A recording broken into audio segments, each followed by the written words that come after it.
আপু কেমন আছেন? জি আছি, ভালো আছি। আপনারা ভালো আছেন? হ্যাঁ আলহামদুলিল্লাহ ভালো। তো কেমন আছেন বর্তমানে?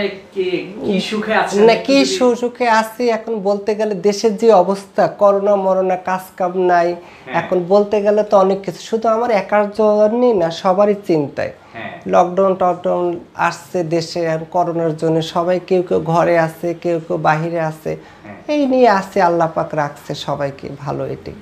আচ্ছা, তা আপনার একটু পরিচয় দেন এই ভিডিওটাতে। হ্যাঁ, আমার নাম চুমকি, আমার দেশ হলো উত্তরবঙ্গের নাটোর, রাজশাহী আমার দেশ। আমি ঢাকাতে থাকি, হিজড়াদের সাথে থাকি, কালেকশন করি। এভাবে আমার জীবনযাপন আমি চলাফেরা করি। আচ্ছা, তো চুমকি আপা আপনাকে নিয়ে আমরা দুটি ভিডিও প্রচার করেছি এবং তো আপনি একটা ভিডিওতে বলেছেন যে আসলে মানে আপনাদের যে কন্ট্রাকচুয়াল যে বিয়েগুলো হয়, অনেক হিজড়া নারীরা বিয়ে করতে মানে কন্ট্রাক্ট বিয়ে করতে চায় বা বিয়ের আগ্রহটাই বেশি। জি জি জি। মানে আমরা যতগুলো প্রতিবেদন করেছি সবাই আসলে মন থেকেই চায় বিয়ে করতে। তো আপনি এই বিয়ের সম্বন্ধে যদি আরেকটু ক্লিয়ার করেন কথাগুলো, আসলে আপনাদের যারা হিজড়া নারী আছে জি। তারা বিয়ে করার জন্য তাদের যে মানে শারীরিক প্রিপারেশন গুলো, এগুলো আসলে কতটুকু পসিবল বলে আপনি মনে করেন? কতটুকু সম্ভব? কতটুকু সম্ভব বলতে গেলে কি, হ্যাঁ সবাই কিন্তু চায় ভাইয়া যে আমি একটা ছেলেকে বিয়ে করে নিয়ে থাকবো, সংসার করবো। এটা সব হিজড়ারে যাদের সম্ভব হয় তারাই কিন্তু করতে চায়, আর যাদের সম্ভব হয় না তারা পারে না। এটা বুঝতে কাদের সম্ভব হয় না? না, যারা হয়তো একটা ছেলেকে, এখন বলতে গেলে অনেক কথা বলে, একটা ছেলেকে যদি সুখ শান্তি দিয়ে দিতে যদি পারি, তাহলেই না একটা ছেলে আমাকে বিয়ে করবে। আমার রূপ তো দেখে দেখে ধুয়ে ধুয়ে তার পানি খাবে না। কি কথা ঠিক আছে? আমি যদি কাজে যদি সল্টেজ থাকি, তাহলে সবাই আমাকে দেখবে, আমাকে বিয়ে করবে, আমাকে নিয়ে সংসার করবে। আর কাজে যদি কিছু না থাকে, তাহলে তো খালি আমার রূপ দেখে তো ধুয়ে ধুয়ে পানি খাবে। আচ্ছা, তো আমরা বেশ কিছু ভিডিও আমরা প্রচার করেছি হিজড়া সম্প্রদায়ের নারীদেরকে নিয়ে। সবার ভিতরে আসলে এই ইয়াটা থাকে, আকাঙ্ক্ষাটা থাকে। তো আরেকটি বিষয় আপনার কাছে জানবো, সেটি হলো যেমন মনে করেন আমরা ইতিমধ্যে দেখেছি অনেক হিজড়া নারীরা বিয়ে করেছে এবং স্বীকৃতি স্বরূপ। আপনার আসলে মানে আপনি কি বিয়ে করতে চান কিনা? না, বিয়ে করতে চাই কিনা, সর্বসত্য কথা কি যে বাহিরের রাষ্ট্র ইন্ডিয়া, ভারতে হিজড়াদেরকে তো স্বীকৃতি তো দিচ্ছে যে বিয়ে করতে পারবে, সংসারও করতে পারবে। তারপরে আমাদের দেশে তো তৃতীয় লিঙ্গ হিসাবে তো দিচ্ছে স্বীকৃতি, তাই না? এখন এটা যার যার শখ মসজিদ, যার যার মনের সাথে একটা ইয়ে। আপনাকে যদি ভালো যদি লাগে, আপনি যদি আমাকে যে প্রস্তাব যদি দেন, অবশ্যই বিয়ে করতে পারি। ঠিক আছে, কারণ আমি তো এখন বুড়ো হয়ে যাইনি, তাই না? এখন যারা হয়তো আমাকে দেখতেছে সবাই কিন্তু চায় যে আমি এখন যদি একটা ভালো ছেলে যে পাই, আমিও অবশ্যই বিয়ে করতে পারি। আচ্ছা, আপনার তাহলে যৌবন আছে? হ্যাঁ জি আছে। আচ্ছা, তাহলে আপনিও বিয়ের জন্য প্রস্তুত? জি। তা আমাদেরকে তো অনেক দর্শকরা মানে ফোন করে, হ্যাঁ বিয়ে করতে চায়, তা আপনি কেমন অফার পেয়েছেন? আমি তো কখনো মানে সত্য কথা কি, আমাকে যেরকম ফোনে ফোনে অনেকে মানে কথাবার্তা বলে, আমি তো কখনো মানে ক্যামেরার সামনে কখনো আমি যাইনি। এই প্রথম মানে একটা ভিডিও আমি করলাম। তো ঠিক আছে, এখন হয়তো এরপরে হয়তো দর্শকরা হয়তো কিছু আমাকে বলবে যে আপা নাম্বার দেবো কি, বিয়ে কি ভার্সে, পরবর্তীতে আপনাদেরকে দিয়েই তো কথা আমি শুনতে পাবো, তাই না ভাইয়া? এখন তো আমি তো কখনো এরকম ভিডিও তো কখনো ছাড়িনি, কখনো তো এরকম ক্যামেরার সামনে দর্শকের সামনে কখনো তো আমি যাইনি। আচ্ছা, তাহলে কি মানে আপনি যখন রাস্তা দিয়ে চলাফেরা করেন, রাস্তায় চলতে যে কানেকশন করতে যে কোন ছেলে কি পছন্দ করেছে? হ্যাঁ, ধরেন কি যে অনেক দুই একটা ছেলে এরকম মানে আমার সাথে সম্পর্ক করতে চায়, মানে সম্পর্ক করতে চায়, মানে বিয়ে করতে চায় না।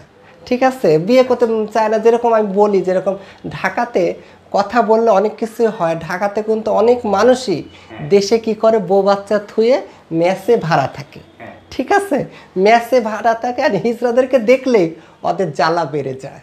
ঠিক আছে, হিজড়াদেরকে দেখলে এখন ধরে কি, এখন দিন হয়ে গেছে এমন যে একটা নারীর কাছে গেলে কিন্তু মানে পাবলিকরা কিন্তু ধরা খায়। আর হিজড়াদের কাছে এখন একটা হয়ে গেছে সিল, যে কোনো কথা বললে ডোন্ট মাইন্ড, কথা তো আছে না এটা?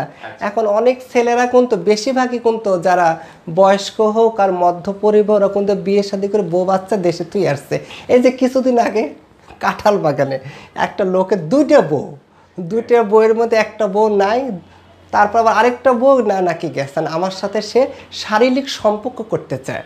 এখন আমি কই মানে সে দেখেন, কি অফার করছে আপনাকে? হ্যাঁ সে আমাকে অফার করছে, এখন আমি বলছি আমি শারীরিক সম্পর্ক কেন আমি করবো, যে শারীরিক সম্পর্ক যদি করি তাহলে আমি রাস্তায় কেন বের হয়েছি, রাস্তায় কেন আমি ভিক্ষা করতেছি, রাস্তায় কেন কালেকশন করতেছি, কথাটা ঠিক আছে?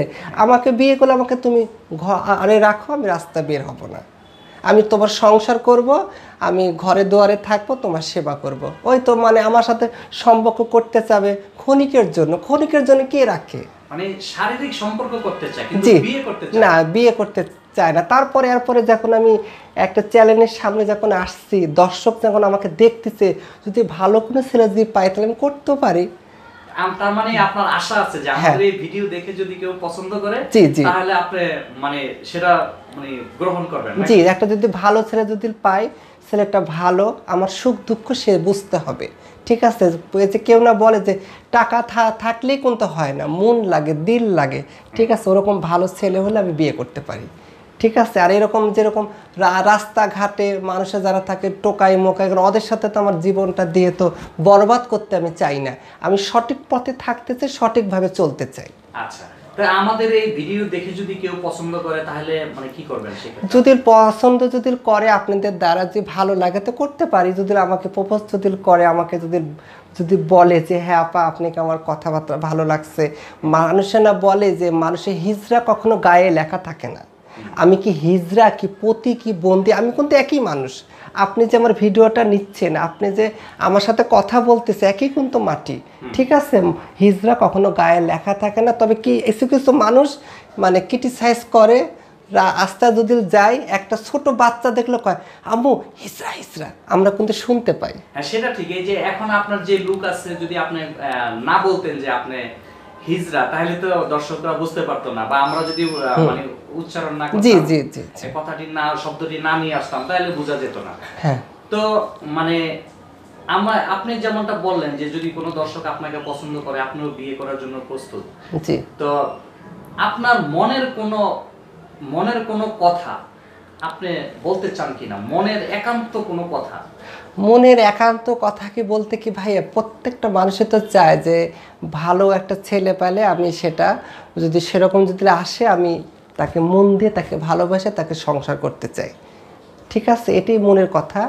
আর আমি তো ধরেন কি যে যেমনি আসছি এমনি চলতেছি, এখন আর কি বলবো ভাইয়া, এখন ঢাকা শহর সবাই কর্মজীবী, সবাই কিন্তু সবার কর্ম নিয়ে ব্যস্ত থাকে, পিছের দিক কিন্তু কেউ তাকায় না, সবাই কিন্তু সবাই দিকে তাকায়, সবারই কর্মসংস্থান নিয়ে সবাই কিন্তু ব্যস্ত থাকে। আপনার জীবনের মানে সবচেয়ে সুখের দিনটা কখন ছিল? আমার যখন সবচেয়ে সুখের দিনটা যখন ছিল, যখন আমার ধরেন কি ঢাকা শহরে যখন আসি, যখন আসার পরে যখন 5-6 বছর যখন গেল, সেখন আমার অনেক সুখ ছিল। এখন আমার সেই সুখটা এখন নাই, কারণ এখন মানুষ হয়ে গেছে অন্যরকম, মানুষ মানুষকে বিশ্বাস করে না। দুঃখের দিনটা কখন ছিল, লাইফের জীবনের সবচেয়ে কষ্টের দিনটা? কষ্টের দিনটা যে এখন হচ্ছে, এখন তো আমার পাশে নেই, আমি তো এখন বলতে গেলে গৃহবন্দী।